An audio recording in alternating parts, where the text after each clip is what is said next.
Hello and welcome, Lynx here. We are playing When Winter Comes Again. And it is time for a mini event. Mai's past. So I guess... well, we'll have a little look at her past, yeah. That's kind of obvious from the title, I guess. I'm dumb, never mind. Let us continue. Growing up, I always found it difficult to connect with others. Only when growing up? It wasn't that I didn't... I'm not changing voice now. It's inner dialogue in my opinion, so... It wasn't that I didn't want friends. It just seemed like there was an invisible barrier between me and everyone else. At school, I would sit in the back of the classroom. My nose buried in a book, while the other children laughed and played. When? You mean in the middle of a lesson? That's not how it's supposed to work. Alright, this is a serious event, so maybe I should stop. To be fair, it was like that during classes for me as well. I've mentioned this before, how one of the teacher, during like a meeting with parents and so on, pointed out to my mother, or more like asked my mother if I have any friends. You know why? Because I was not interrupting her classes. That was the only reason. Like, what the hell? Woman, it's lesson. Of course I'm not going to interrupt you. I need to take my nap. Because your classes were boring. No, I'm kidding. No, actually, I'm not kidding about the boring part. Yeah, she was not a good teacher, but... pointing something like that because I'm not interrupting her classes? Ridiculous. Anyway. They seemed so vibrant, so full of life, while I felt like a shadow, a ghost moving through their world. When I was younger, I would watch from the window as the neighborhood kids played outside. They formed groups, built forts, and shared secrets while I sat alone in my room. I would try to join them sometimes, but my attempts always felt awkward and out of place. They would smile politely, but I could see the confusion in their eyes, the unspoken question of why I was there. My parents, they never helped. As a child, I would wait by the door in the evenings, hoping they might return early. Hoping, perhaps foolishly, that they would ask about my day, or even just acknowledge my presence. Oh boy. Oh boy. I feel like too many parents acting like that have kids. Kind of thing. Yeah. But those goals were seldom fulfilled. Their fatigue from work or an endless list of things more pressing than me always took precedence, yeah. I mean, then why are you putting 100% in work? That's not how it's supposed to be. Birthdays, holidays, they were all the same. Quiet. Empty.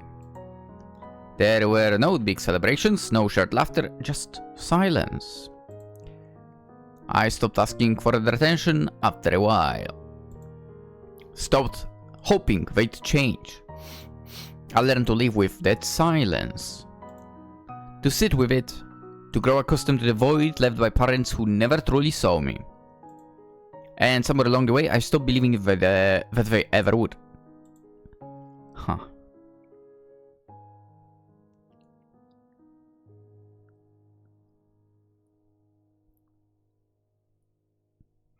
In middle school, things started to change, but not for the better. The other kids began to notice my differences more acutely.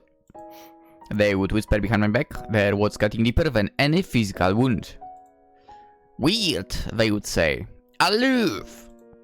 I retreated further into my books, the pages becoming my sanctuary, the characters my only friends.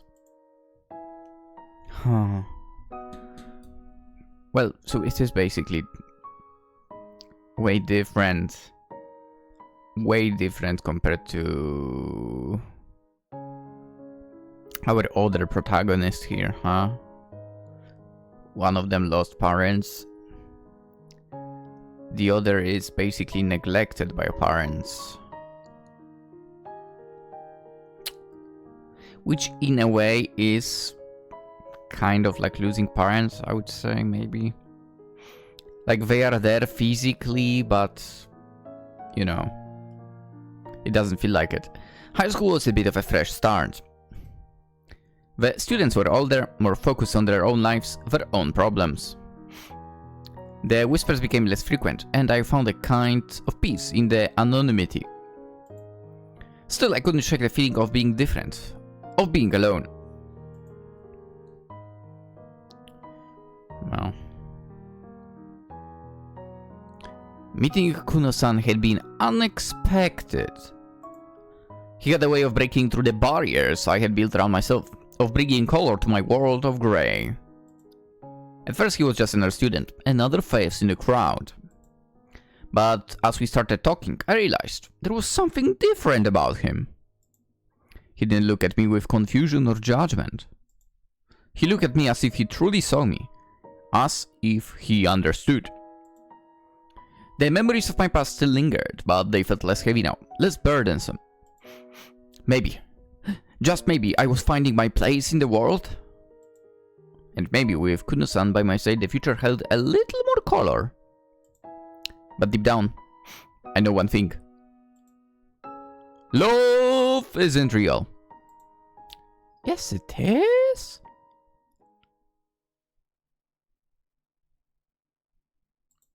Color. Oh, I wonder if we'll get the color in the game as well. Whoa, there were shackles. When winter comes again.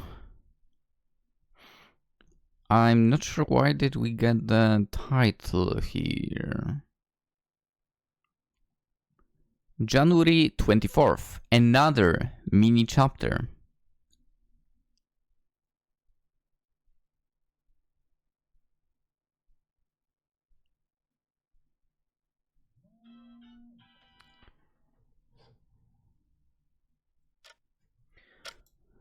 The clock ticks steadily, its rhythmic sound echoing in the quiet room. I'm lying in bed, staring at the ceiling, lost in thought. The events of the past few weeks play over and over in my mind, each memory a precious gem I cherish. I think I'm about to sneeze, sorry. Even double. Sorry. My heart feels full, almost too full, as if it can't contain all the emotions swirling within me. It's January 24th, and winter's chill still clings to the world outside. The days are short, the nights long and cold. You know what would be nuts? In a way. Imagine I play this game early. And I actually release each chapter on the day it happens. So this video, like for example of this chapter, right, would be dropping on 24th of January. That would be weird, but also quite interesting, maybe. Anyway, the days are short, the nights long and cold. But despite the icy temperatures, a warmth has been growing inside me, fueled by the encounters with Mai. Her presence has become a beacon of light in my life, guiding me through the darkness and filling me with a sense of purpose and joy I haven't felt in years.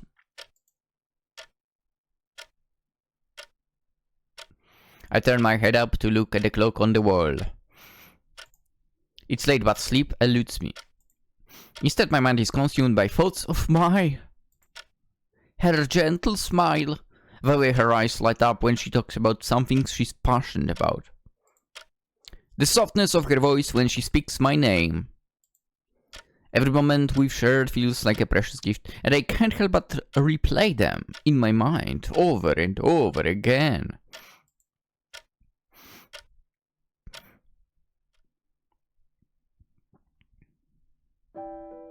I've always been drawn to Mai. Ever since the first time I saw her in class. There was something about her. Something enigmatic, captivating, that made it impossible for me to look away. But it wasn't just her beauty that caught my attention. It was the way she carried herself. With a quiet grace and an air of mystery that made me want to know more about her. To understand the thoughts and feelings hidden behind those serene eyes. As the weeks went by, I found myself seeking out opportunities to be near her, to catch glimpses of her when she thought no one was watching. Every time our paths crossed, my heart would skip a beat, and I'd feel a rush of emotions that I could barely comprehend. It was as if a magnet was drawing me to her, an invisible force that grew stronger with each passing day. And I did not mean to do that, but... And then, as if by some twist of fate, we began to interact more.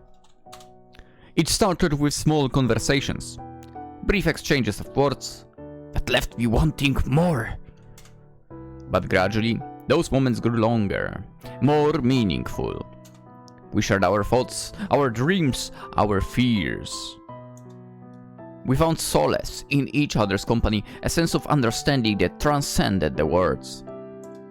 I remember the first time I saw her smile, a genuine, heartfelt smile that lit up her entire face.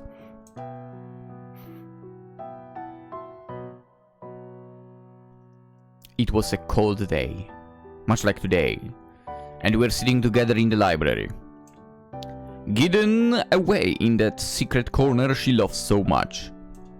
She was telling me about a book she had recently read, her eyes sparkling with excitement. And then, out of nowhere, she smiled. It was like the sun breaking through the clouds, a moment of pure, unadulterated joy that took my breath away.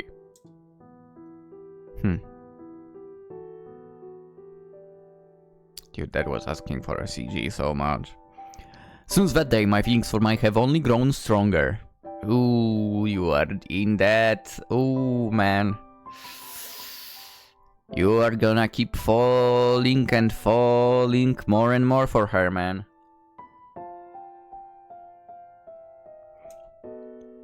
It's a lovely feeling. Each encounter, each conversation has deepened my affection for her.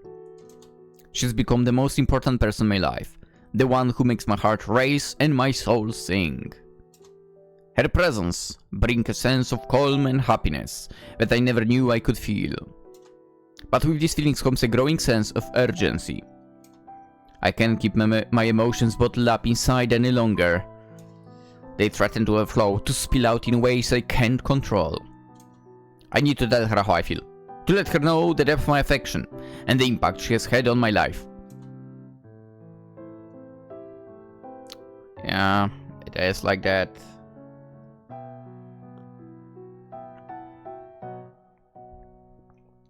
I've decided that next week I'm going to confess to my love to Mai.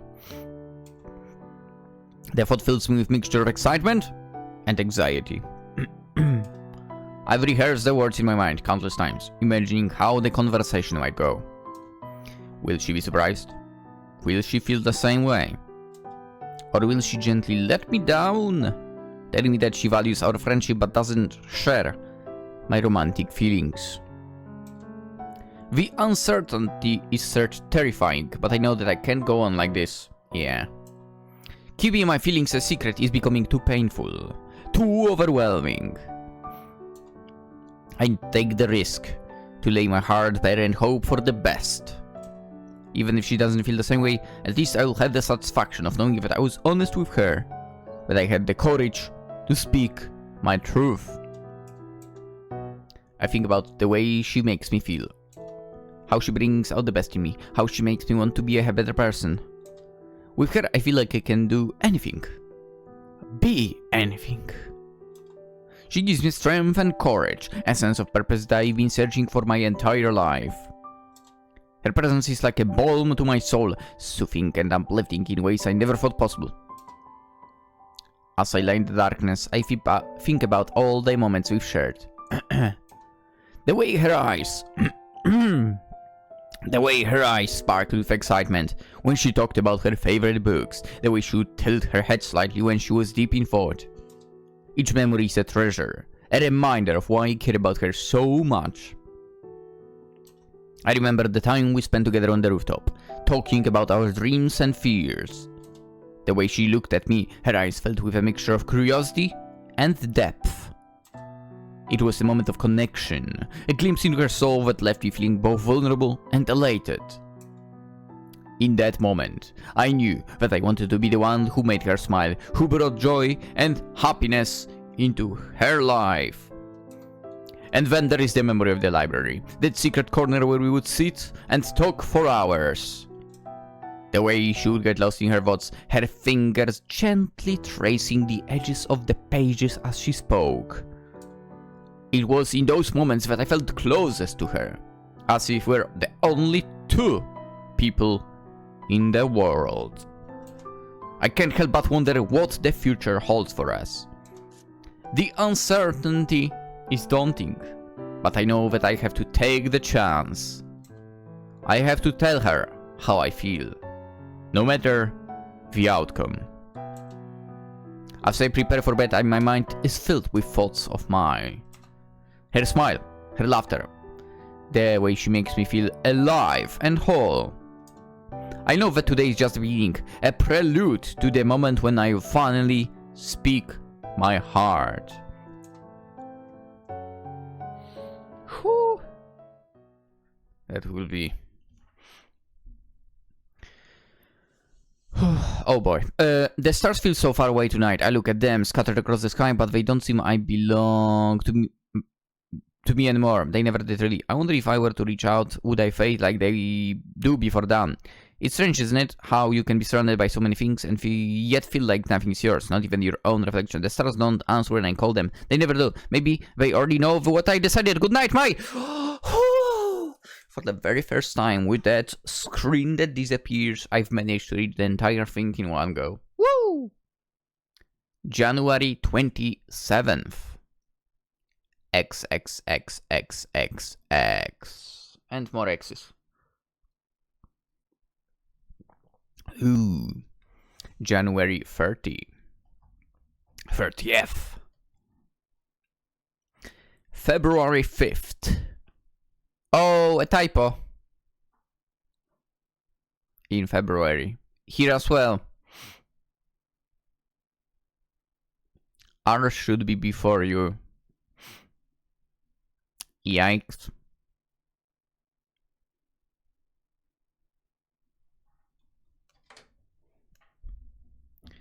We are skipping quite a few days, huh? Oh, we've skipped through Valentine's Day as well.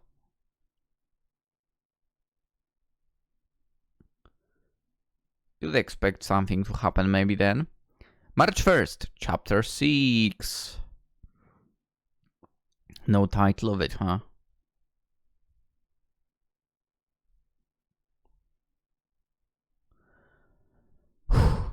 The days have felt long and empty, each one blending into the next. Oh no. Oh no. I have a bad feeling about this.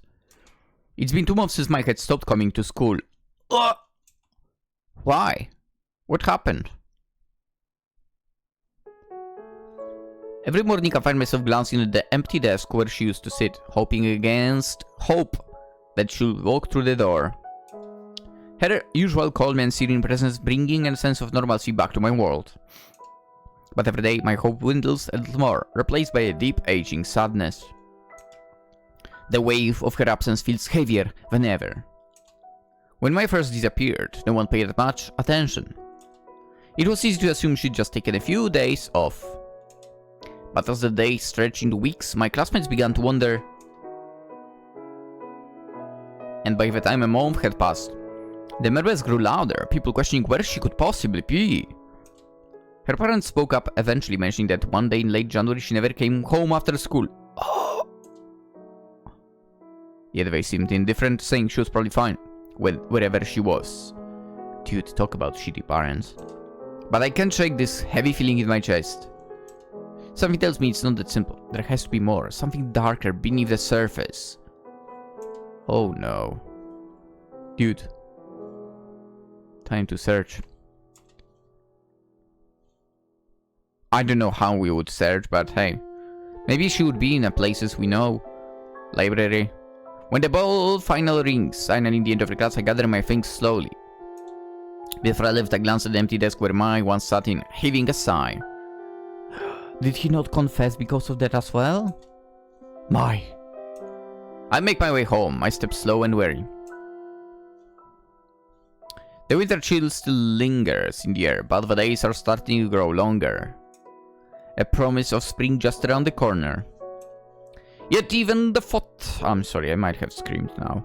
Even the thought of the changing seasons does little to lift my spirits. Without Mai, everything feels dull and lifeless.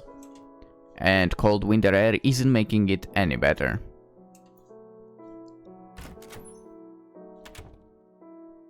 I push open the door to my house and step inside.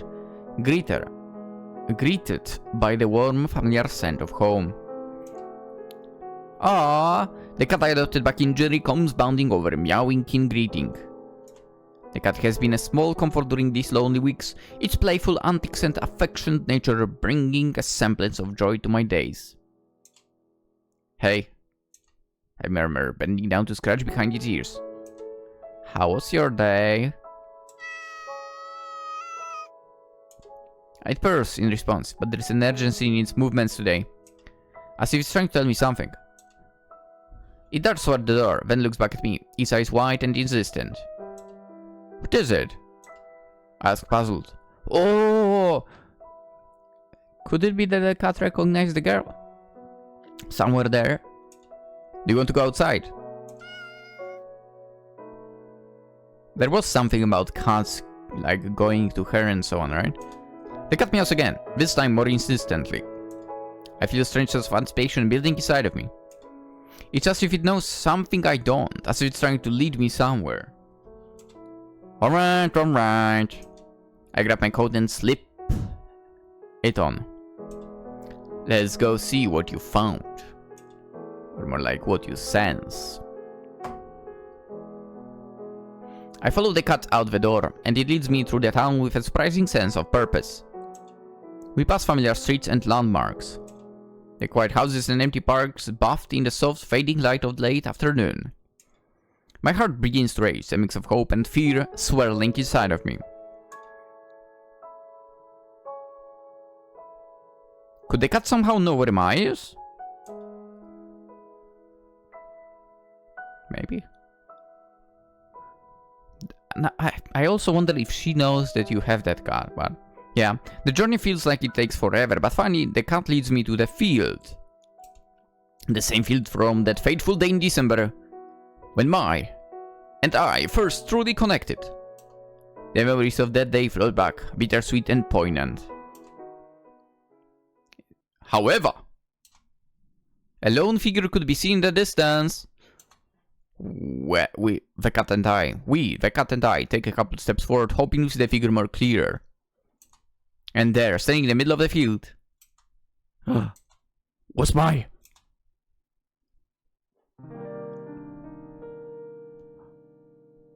Wow. You know what this picture reminds me of? A little bit of sepia tears.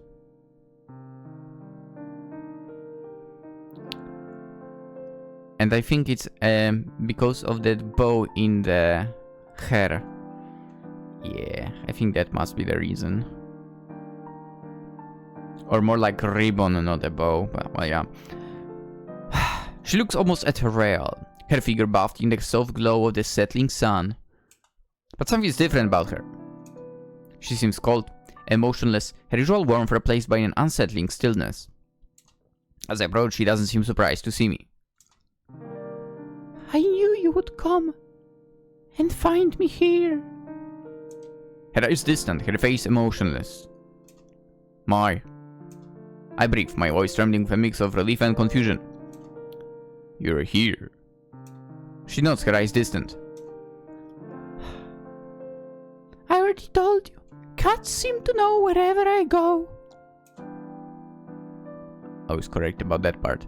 I take a step closer, my heart pounding my chest. My son, where have you been?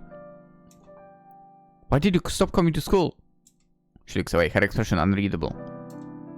It doesn't matter now, Hasegawa-san. I'm kinda worried though. Right now. The air was crisp and still as we stood together in the secluded corner of the field, surrounded by the quiet beauty of the snow-covered landscape. It was late afternoon, and the pale light of the setting sun cast long shadows, adding to the serene atmosphere. Mai was still dressed in her school uniform, but it was marred by scratches and dirt spots, giving her a rough appearance.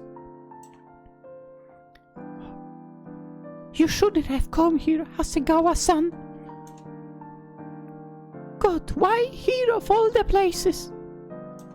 The formality of her address stinks, but I push it aside.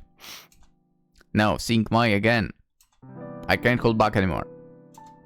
I need to tell her how I feel, to lay my heart bare before her. If I wait longer, I might lose this chance forever. I took a deep breath, gathering my courage. This moment had been building up for weeks, each interaction with Mai bringing us closer. My son. I began, my voice trembling slightly. There is something I need to tell you. She turned to face me, her dark eyes meeting mine with an unreadable expression. The world seemed to hold its breath as I continued. My son, I've been waiting to see you again every day. You mean so much to me, more than I can put into words. These past months without you have been unbearable. I need you to know. I love you.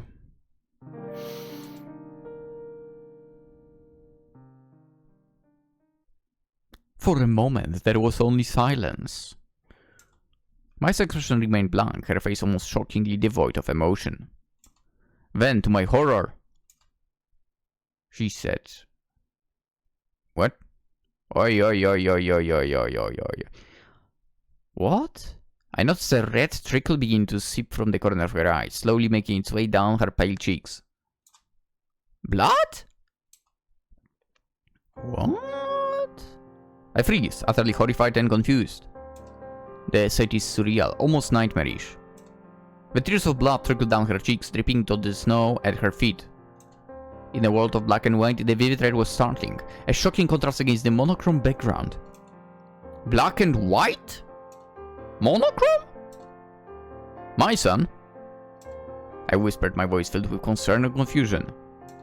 She didn't respond, her eyes widening slightly as she was as surprised as I was by what was happening. The blood continued to flow, staining her cheeks and dripping onto the pure white snow at our feet. She shook her head slowly, denying my confession with a silent, sorrowful gesture. I can't, Kuno. She finally said, her voice barely above a whisper, filled with a strange mix of sadness and regret. The crimson tears fell faster now, each drop creating a small stark splash in the snow. What do you mean you can't? As the blood touched the ground. The world around us began to change. What do you mean you can't?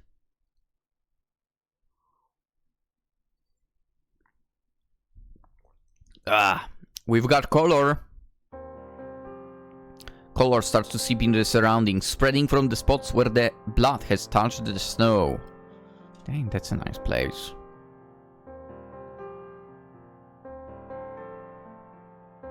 I could live there.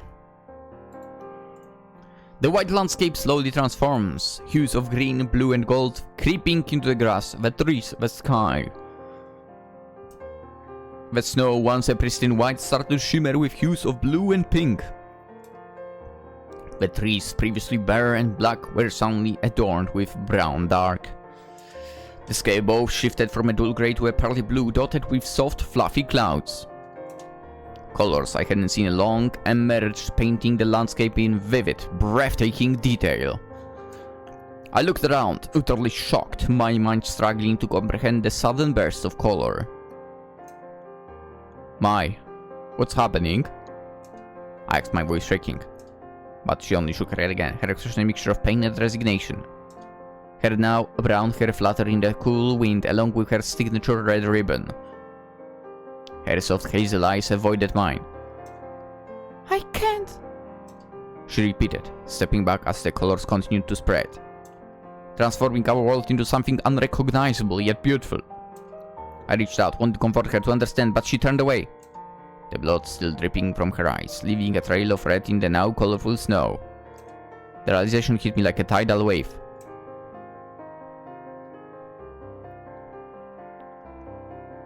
Her pain, her denial had somehow brought color back into our world.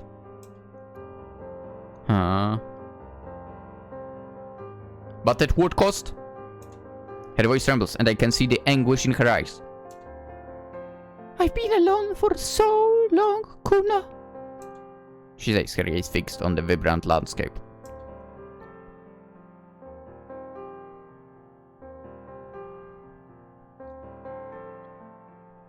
Dude, now that I think about it, Sepia Tears also had the shackles on a girl, didn't it? Let me look. I think I have wallpapers from this game, so I might have a look. Sepia Tears. Were there shackles over here?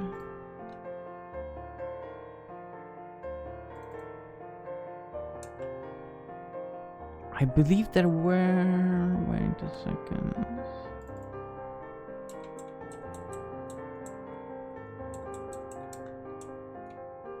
Yeah, there were. Yeah, there were chains. I mean, it was a different kind of graphics, but... Dude, I had a feeling this game gives some kind of vibes, and I know. I wonder if the dev was inspired by Sepia Tears in a way. I grew up in a world that seemed... oh, sorry. I grew up in a world that seemed to forget I existed. Bullied at school, neglected at home. My parents, they never cared enough to even notice. I was just another responsibility they didn't want.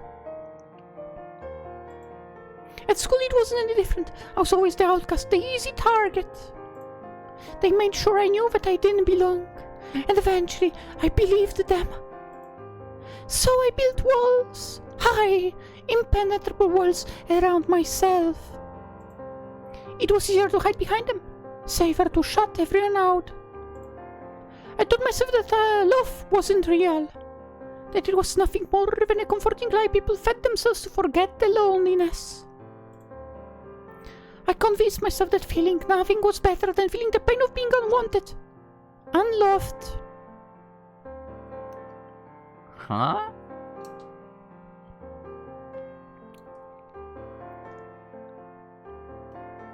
And so I let the coldness in.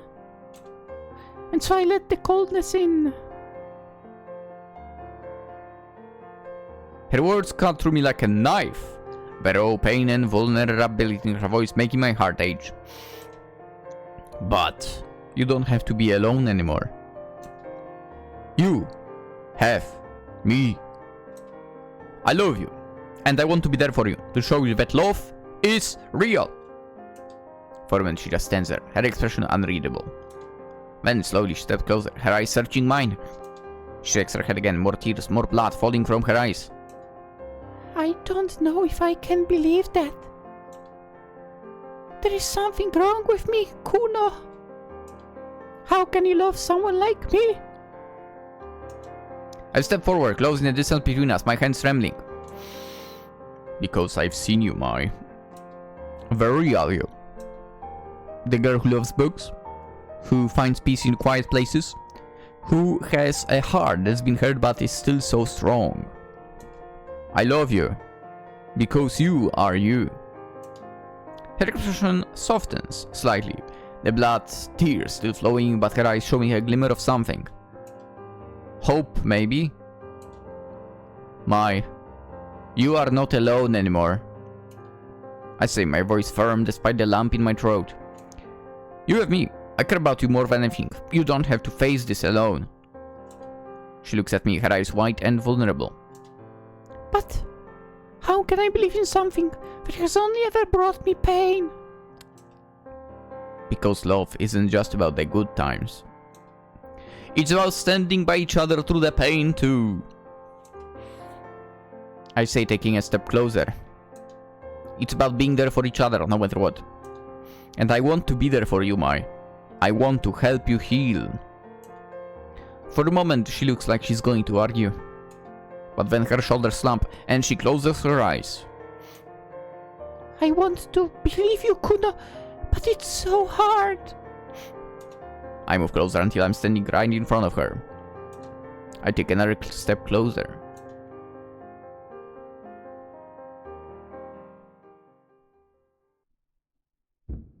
And without thinking, I wrap my arms around her, pulling her into a tight embrace.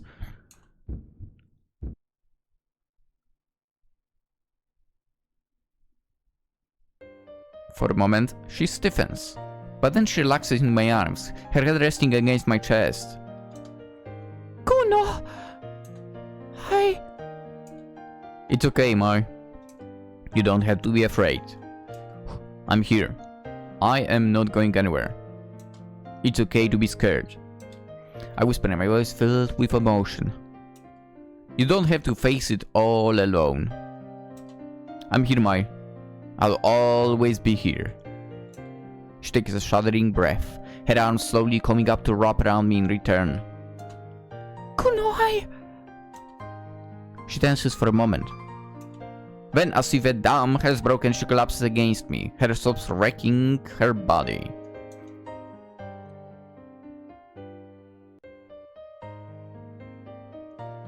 I love you too, Kuno! I've always loved you! I can't help it! What is wrong with me? It's okay. We're going to be okay.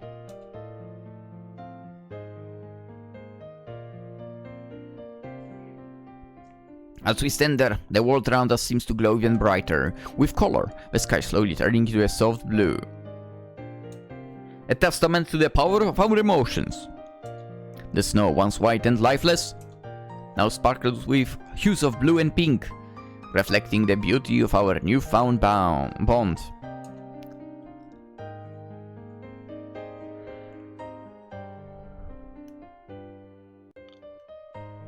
Before I can respond, she leans in, her lips gently pressing against mine. The kiss is soft and tender, filled with a mixture of uncertainty and hope. It feels like a promise, a beginning of something beautiful and healing. Mai hugs me tighter. I love you! I want to stay by your side forever! Promise me you'll stay with me! I look into her eyes, never leaving them as I say those two words. I promise.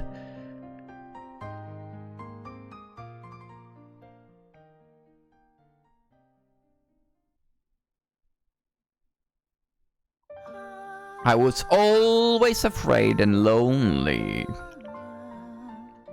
My life felt like an endless winter, cold and unforgiving. Each day I struggled to find meaning, to hold on to hope.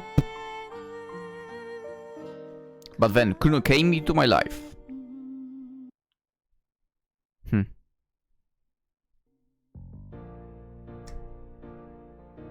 Dun, dun, dun, dun, dun, dun, dun, dun, dun, dun. Lovely music now.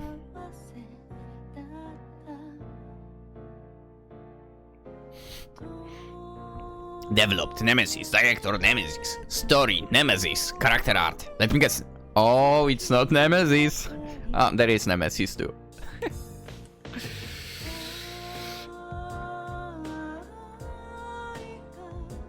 Credits like that are sometimes funny, like there's only one person and like every single thing is mentioned and it's just one name.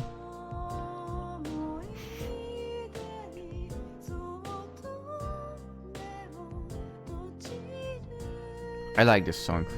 Yeah.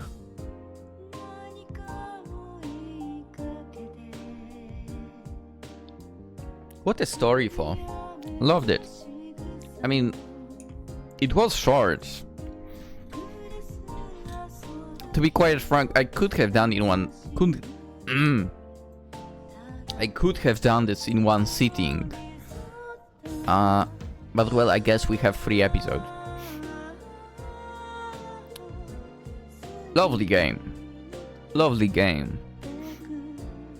I mean, two people hurt by different circumstances come together.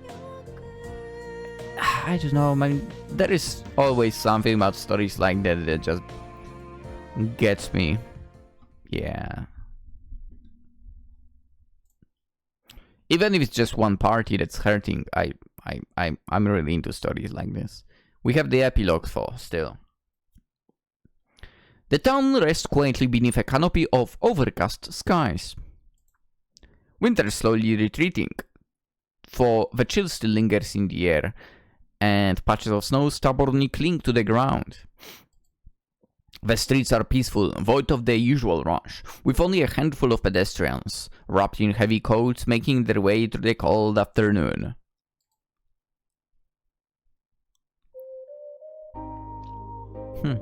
At the local library, the warmth inside contrasts to bitter cold. The scent of old pages and the faint hum of the heater fill the quiet space. Sunlight filters through the large windows, casting long shadows across the rows of books. At the counter, the aging librarian adjusts her reading glasses, squinting slightly as she goes through the stack of returned books. She hums softly under her breath, her fingers pausing briefly over a book she's seen returned time and time again, its spine-worn pages dog-eared from repeated use. A faint smile touches her lips as she lifts it and runs her fingers along the cover. Huh. This one again? She murmurs as she's speaking to the book itself. You've seen your fair share of readers, haven't you? I suppose stories like you never gets old. She glances around the nearly empty library, her voice soft in the stillness. Someone will pick you up again soon enough. She adds with a knowing chuckle, carefully placing the book back on the shelf. The librarian finishes shelving the last of the returned books. She stands up slowly, the creak of her chair breaking the silence. With a contented sigh, she gazes out the window at the snow-covered world, beyond her thoughts wandering. Time passes so quickly. How often one truly notices how much things change, or stay the same. She brushes a lock of grey hair behind her ear and reaches beneath the counter, pulling out a small leather-bound journal. It's old, the edge is frayed, and she smiles as she flips it open, her fingers tracing her familiar handwriting inside. Mai Fujisaki's diary? It had been left behind at the library some time ago. No one ever came to claim it. And now it sat with the librarian who had kept it safe all this time. She turns to the final entry, the one that stood out from the rest. The ink is faint, as if written in haste, but the words carry a wave that transcends the pages. What is there? I was always afraid and lonely. My life felt like an endless winter, cold and unforgiving. Each day I struggled to find meaning, to hold on to hope. I built walls around my heart, believing it was the only way to protect myself from the pain. But then, Kuno came to my life. He saw through the walls I had built and reached out to me with kindness and understanding. Kuno brought joy into my life. With him I found reason to hope again. We found each other in the midst of our struggles, and together we brought color back into our world. And for the first time in a long time I feel truly alive. I love you, Kuno.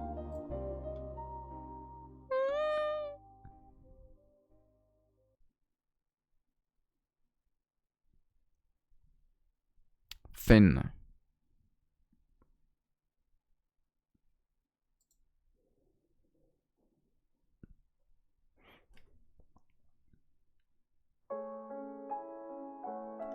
Kind of would want to know what is up with them, right? Okay, we have background, CGs, chapter replay. She was a cutie pie, right? Come on. So adorable.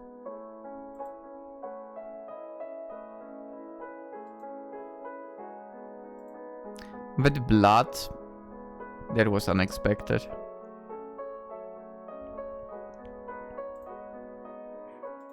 I don't know why. Oh, it must have been in the center only. Yeah.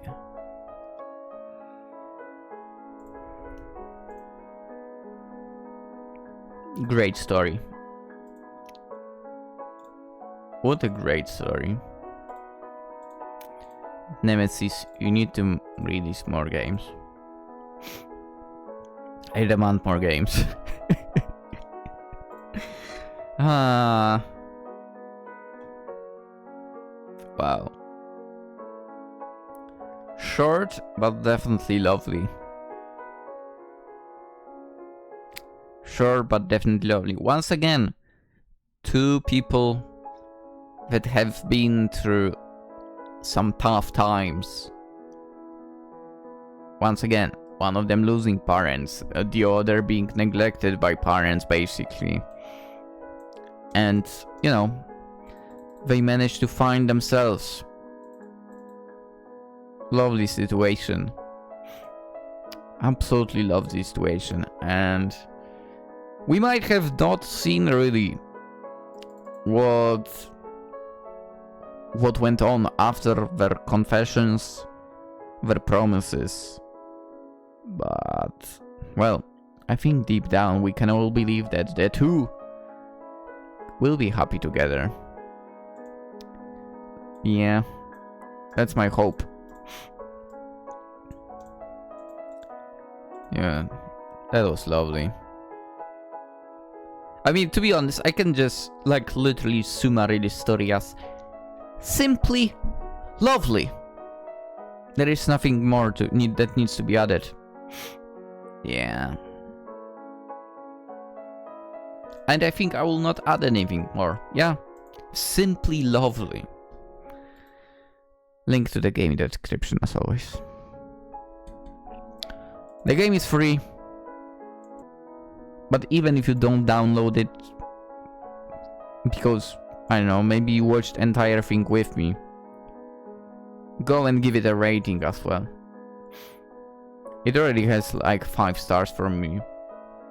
And apparently 2 other people at the moment. Which is great and absolutely understandable. I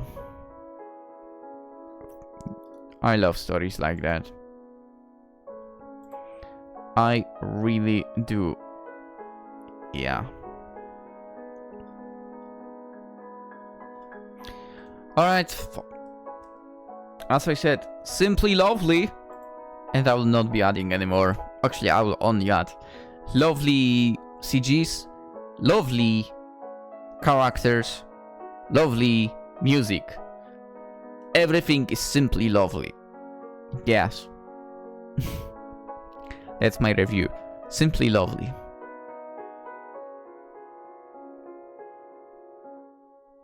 Even for the story, it's not that simple, right? It's definitely, once again, 2 really rough situations for the characters. They were both portrayed very well for. I believe, at least. And once again, I hope they will together have more happy times. More happy times, because they deserve to. The both of them. That is right.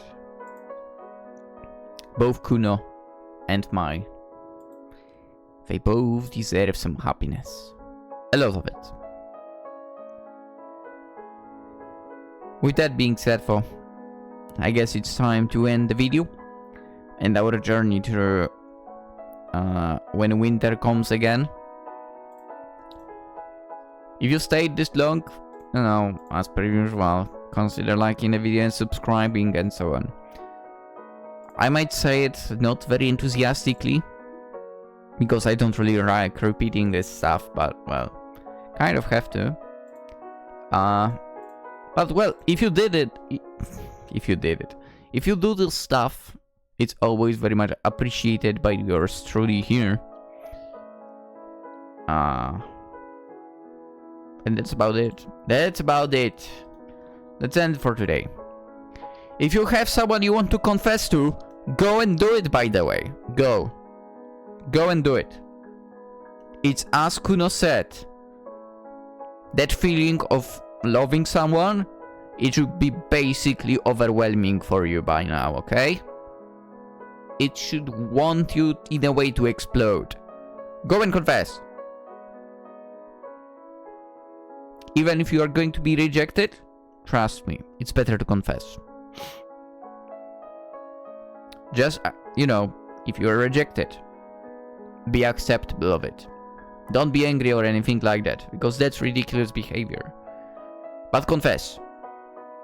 It will be, in a way, better for your heart as well. Yeah. With that message being said, well, obviously, if you do decide to go and confess, I hope it goes well for you. I hope it goes well for you. And that you will have a wonderful day. Well, I guess if your confession will be accepted, of course you would have a wonderful day. Yeah. Hopefully that will happen. Alright, I'm out for today. Again, I wish you all the best. I'm out. Bye-bye.